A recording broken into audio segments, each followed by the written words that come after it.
hôm nay mình thấy có một cái trend trên TikTok là chụp ảnh thì nó sẽ ghép nhạc phù hợp với cái khuôn mặt của mình. Ví dụ đẹp dai thì nó sẽ ghép nhạc hay chẳng hạn, còn xấu dai thì nó sẽ có nhạc nó không hay. Thì hôm nay mình thử xem nào nhé. 14 tuổi, em bắt đầu sử dụng ma túy từ 2 năm trước. Lần đầu do bạn bè bảo thử một lần. Thử lại xem nào. Chắc là mình nghĩ là thử gồng gồng cơ bắp lên xem nó có khác không nhá. Bỏ học, theo người quen xuống Hà Nội làm phụ hồ từ 3 năm trước. Mới 16 tuổi, em đã nghiện ma túy được một thời gian. Sao vậy nhỉ? Hay mình lấy thử ảnh một người khác xem nào, từ ảnh con dai xem nào, xem có khác không nhá. Anh ăn cái giống gì mà đẹp trai như vậy? Anh ăn cơm với cá bình thường thôi.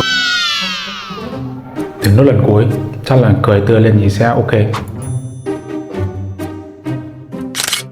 Cười cái quần quậy gì mà cười.